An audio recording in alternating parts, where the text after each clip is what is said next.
बिस्मिल्लाहिर्रहमानिर्रहीम। अस्सलाम वालेकुम नाज़रीन करम, आप देख रहे हैं मेरा YouTube channel Asif Bhatt official. आज मैं अपने व्लॉग का आगाज कर रहा हूं शहजाद अकबर पर लंदन में हमले से। आपके और मेरे मुल्क में जो इंतहाई फासकाना और फिस्ताई निजाम जारी है, उसे सबसे ज्यादा खतरा सच से है, क्योंकि एक झूठ है जो इस मुल्क में फैलाया जा रहा है। उस झूठ की धुन दूर करने के लिए जो शख्स भी सच अपनी जुबान पर लाएगा, उसे अपना गला उसकी सलामती मांगनी चाहिए, अपनी जान उसकी सलामती आसमानों से मांगनी चाहिए। आपको अच्छी तरह याद है कि अरशे शरीफ जिसने स्टोरीज की, और वो सच्ची स्टोरीज थी, वो झूठ नहीं बोलता था, वो मुबालगराई से काम नहीं लेता था, और मेरा वो पसंदीदा व्लॉगर था, एंकर था, सहाफी था। क्या हुआ उसके साथ? केनिया में जाकर उसे मार दिया गया, क्योंकि मारने वालों के हाथ बहुत लंबे हैं। नाज़रीन कराम, मैं इनकी कुव्वते कारकर्दगी को अच्छी तरह जानता हूं, चूंकि मैंने इन्हें साल हा साल निभाया हुआ है। एक बात याद रखिए, आपके जहन में सवाल उठ रहा होगा कि अरशद शरीफ को तो जान से मार दिया गया। वो इसलिए मार दिया गया कि वो केनिया था, ये इंग्लैंड है। यहां मामला तो फिर बहुत दूर तक चले जाते, सारे का सारा निजाम मजीद बरहना हो जाता। इस वाक़े की जितनी भी मुजम्मत की जाए वो कम है। हम मुजम्मत कर सकते हैं, इनका हाथ तो नहीं पकड़ सकते। याद रखिए कि जो भी सच के दायरे में आज के दौर में खड़ा होगा, उसे अपनी जान की, अपनी आजादी की सलामती और अपने अज़ा की सलामती अल्लाह से मांगनी होगी। ऐसा जबर का निजाम है ये। शहजाद अकबर चूंकि अंदरूनी खाना का वो शाहिद है, लिहाजा अपने मुशाहदात की बिना पर वो आने वाले इनके हथकंडों से भी आगाह करता है, और जो कुछ सियासत और इनके इरादों के बातन में पिनहा होता है, वो उससे आगाह करता है। लिहाजा उसे जिस हद तक डराया धमकाया जा सकता था, जितना जुल्म और जितनी ज्यादती उसके साथ रवा रखी जा सकती थी, वो उन्होंने रवा रखी है। अगर आप कहें कि वो तो काला था, वो भी काला नहीं, ये गोरों को भी इस्तेमाल कर लेते हैं, ये परिंदों को भी इस्तेमाल कर लेते हैं। इस बात को छोड़िए, लेकिन गौर कीजिए कि ये मुल्क, इसके अंदर रहकर सच बोलना कितना मुश्किल काम है, कि सच बोलने वालों को वहां भी नहीं छोड़ा जाता। देखना, वो शहजाद अकबर अपने घर में दरवाजा खटकता है, एक सियाफाम सामने खड़ा मिलता है, और वो घोंसे रसीद करना शुरू कर देता है, और जब वो गिर जाता है, वो चला जाता है, फिर उसे याद आता है, वो आकर और मारता है, मारने के बाद वीडियो बनाता है। अब बरतानिया की हुकूमत इस मामले को किस तरह लेगी और किस तरफ ले जाएगी, ये हम इंतजार करते हैं। 8 फरवरी के लिए एक कॉल दे दी गई है पीटीआई की तरफ से। वो क्या है कि उस दिन तक तैयारी की जाएगी स्ट्रीट मूवमेंट की, जो तैयारी शुरू हो चुकी है। लोग ज़हनी तौर पे तैयार हो रहे हैं। प्रोग्राम यह है कि उस दिन पूरे मुल्क के अंदर एहतजाजी रैलियां निकाली जाए, हर शख्स अपनी अपनी जगह पर रहकर एहतजाज करे। पूरी पीटीआई को ये गाइडलाइन दे दी गई है कि उस दिन जो भी घर में बैठा, खासकर वो लोग जो पीटीआई के कायदीन तस्वर किए जाते हैं अपनी अपनी सतहात पर, अगर कोई उस दिन गायब रहा तो उसे पार्टी से खारिज समझा जाएगा। बल्कि ये नहीं कि उस दिन गैर हाजिर रहा तो खारिज समझा जाएगा। ये भी पैगाम पहुंचा दिया गया है कि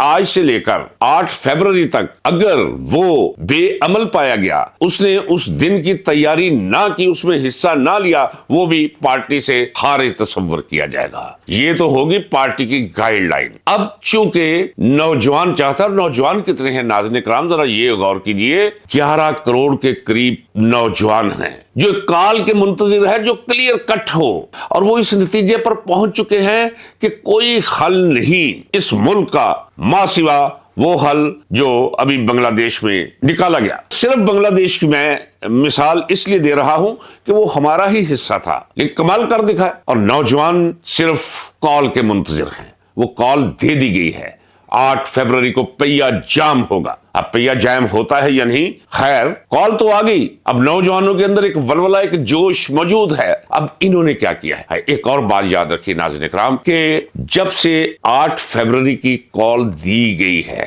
ये 47 नंबर गधे और इन पर मुश्तमिल हुकूमत, इनके खवारी पटवारी, जिंदगी के मुख्तलिफ शोबाजात के अंदर इनके अलहाकी, इनके पैरोकार, इनके तनख्वाहदार, वो सब के सब परेशान है। और सिर्फ वही परेशान नहीं, वो लोग जो इन्हें लेकर आए हुए हैं, जिन्हें ताकत का महवर समझा जाता है, وہ بھی پریشان ہے. اب اس پریشانی سے نکلنے کے لیے انہوں نے کیا کیا ہے؟ کنفیوژن پھیلائی جائے. کنفیوژن کیا پھیلائی جائے؟ سب سے پہلے ایک بیان دلوایا گیا 47 نمبر جعلی وزیر اعظم شہباز شریف سے. اور وہ بیان کیا ہے؟ اس بیان کے اندر اتنے تضادات ہیں، خوب سے باطن، حرف حرف اور لفظ لفظ سے باہر نکل رہا ہے اچھل اچھل کر. یہ ولاگ بہت اہم ہے جو آج میں کر رہا ہوں، اسے ذرا غور سے سنیے گا اور آخر تک سنیے گا. آئیے میں آپ کو بتاؤں کہ کل ایک میٹنگ ہوئی ہے یہ گزشتہ شب، جس میں تحریک تحفظ آئین پاکستان کے تمام قیادت جمع ہوئی ہے. جمع ہو کر انہوں نے غور و فکر کیا ہے، اور جس وہ نتیجے پر پہنچے ہیں وہ نتیجہ بڑا ہی اجلا، بڑا ہی شفاف، بڑا ہی صاف، بڑا ہی واضح اور بڑا ہی کلیئر ہے. لیکن سب سے زیادہ جو شخص نقصان دہ ہے وہ منافق ہوتا ہے. جو کلیئر کٹ کافر ہو تو کافر ہے. مثلا جیدہ چنگڑ ہے، وہ جو کچھ بھی کہے صاف کہتا ہے. وہ کہتا ہے میں اسٹیبلشمنٹ کے ساتھ ہوں، وہ کہتا ہے میں فوج کا دودھ چھلا ہوں، وہ کہتا ہے میں نواز شریف کے ساتھ ہوں، بھلے پورا ملک نہیں ہمارے گھروں کو بھی لوٹ کر لے جائے. وہ تو کلیئر ہے. لیکن منصور علی خان ایک وارداتیہ شخص ہے. اس نے آج گزشتہ شب ہونے والی تحریک تحفظ آئین پاکستان کی مجلس کو، اس بیٹھک کو جس انداز میں پیش کیا ہے وہ انتہائی گھنونا، انتہائی غلیظ اور انتہائی منافقانہ ہے. میں صرف اس لیے نہیں کہہ رہا کہ اس سے مجھے تکلیف ہوئی ہے، نہیں، اس لیے یہ میں کہہ رہا ہوں اور آپ کو بتا رہا ہوں کہ 8 فروری کا جو پروگرام ہے یہ اسے سبوتاژ کرنے کے لیے اب کوشش شروع ہو گئی. آئیے سب سے پہلے ہم یہ دیکھیں کہ جو مذاکرات کی بات ہو رہی ہے، یہ جعلی وزیر اعظم جوکر شہباز شریف نے اس کی دعوت کن الفاظ میں دی ہے؟ تمام حزب مخالف کی جماعتوں کو کن الفاظ میں دی، ذرا ان پر غور کیجئے. یہ مقام غور ہے، چونکہ اسی کی بنیاد پر ایک بہت بڑا یہ طوفان اٹھانے جا رہے ہیں اگلے دنوں میں. یہ میڈیا پہ، پرنٹ اور الیکٹرانک میڈیا. آپ کو علم ہونا چاہیے کہ یہ کیا ہے. آپ نے قائم رہنا ہے 8 فروری پہ. وہ جو کال دی گئی ہے اصل کال وہ ہے. عمران خان کا تقاضا قوم سے 8 فروری کی وہ کال ہے. باقی اس کال کو دھندلانے کے لیے یہ جو کچھ کرنے جا رہے ہیں میں وہ آپ کو وقت سے پہلے بتانے جا رہا ہوں. آئیے پہلے سنیں کہ مذاکرات کی دعوت کن الفاظ میں دی گئی ہے. پاکستان کو گرداب سے نکالنے کے لیے تمام سیاسی جماعتوں کو دعوت دی جاتی ہے مذاکرات کی، لیکن بلیک میلنگ نہیں چلے گی. وزیر اعظم کا 2 ٹوک اعلان. ملک کو آگے چلنا چاہیے، اس کے لیے حکومت ہر اقدام کے لیے تیار ہے، مگر سیاسی بات چیت کی آڑ میں امن و امان کی صورتحال خراب کرنے کی کسی کی کوشش کو کامیاب نہیں ہونے دیں گے. پھر نیچے چلے تو پورے ایک ایک سطر کے اندر ایک ایک تھریٹ جو ہے وہ دیا گیا ہے. تو یہ ہے مذاکرات کی تجویز، پیشکش اور دعوت. اب آئیے ذرا آگے چلتے ہیں ناظرین کرام.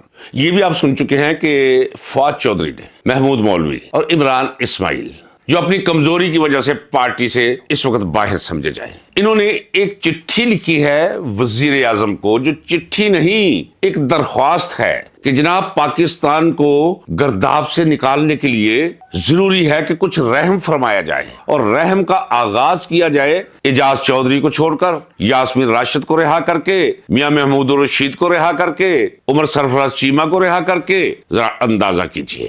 بندہ پوچھے بھئی آپ لوگوں کو یہ کس نے اجازت دی ہے ایسی رحم کی اپیل کرنے کی؟ وہ تو ڈٹ کر کھڑا ہے، اس نے تو طبلے جنگ بجایا ہوا ہے، اور آپ گھروں سے نکل رہے ہیں سفید جھنڈے لے کر. یہ کنفیوژن پھیلانے کے لیے ہے. میں کل بھی کہہ چکا ہوں، چونکہ 9 مئی کی تلوار لٹک رہی ہے محمود مولوی کے سر پہ بھی، عمران اسماعیل کے سر پہ بھی، فواد چودھری کے سر پہ بھی، کہ بھئی بھیج دیا جائے گا آپ کو اندر. شروع کرنے لگے ہم 9 مئی، دے دیں گے 14 سال، 25 سال قید. اب یہ قید سے بچنے کے لیے ایجنسیوں کے کہنے پر انہوں نے یہ خط لکھا ہے. بس اتنا ہی کافی ہے میرا تبصرہ. ذرا یہ بھی ریفرنس دیتا چلوں کہ ذرا دیکھیے، سو کالڈ وزیر دفاع ہے، 70-80 ہزار ووٹوں سے ہارا ہوا ایک گھریلو خاتون سے.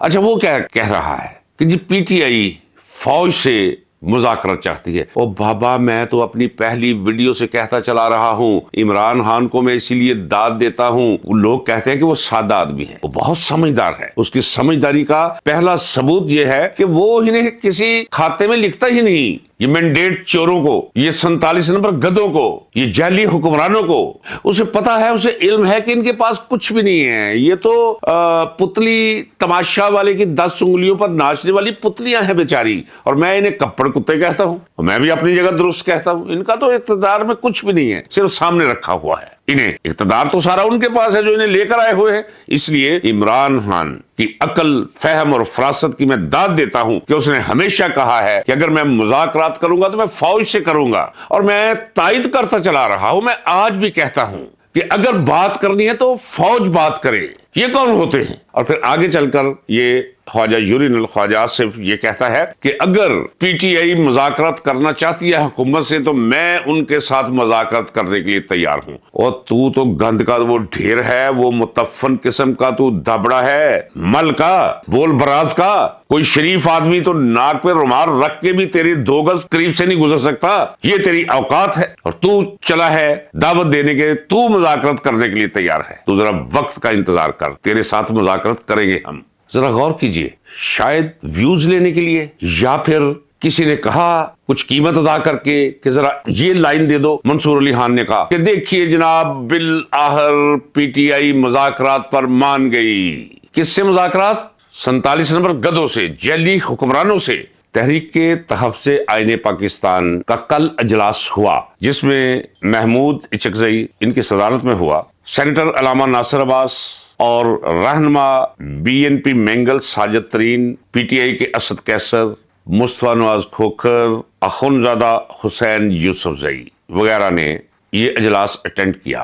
और उसमें क्या कहा, जरा ये गौर फरमा लीजिए। इसमें कहा कि हम, यानी एजेंडा दे दिया, हम मुज़ाकरात करने के लिए तैयार हैं। किन शिकों पर? शफ़ाफ इंतखाबात, मुत्तफ़िका नए इलेक्शन कमीशन की तकर्री, पार्लिमानी बालादस्ती, कानून की हुक्मरानी, आईनी और जमहूरी अक़दार की मजबूती के लिए इस एजेंडे पर हम बात करने के लिए तैयार हैं। ये एजेंडा तो एक नहीं 100 अमवात के बराबर है इन लोगों के लिए। सबसे पहले इन्हें मानना होगा, फिर इस एजेंडे पर अगर मुज़ाकरात करते हैं कि हमने मैंडेट चुराया है, इन्हें मानना पड़ेगा कि इलेक्शन कमीशन ने और चीफ इलेक्शन कमिश्नर ने मैंडेट लूटा है। और जो कुछ भी ये पार्लियामान के साथ करते चले आ रहे हैं, 26वीं आईनी तरमीम, 27वीं आईनी तरमीम, और उनके नतीजे में जो कुछ भी हुआ है, इकरार करना पड़ेगा इन्हें। लिहाजा ये मुज़ाकरात ना आज होंगे नाज़रीन कराम, ना आने वाले कल में होंगे। फैसला मैदान में होगा।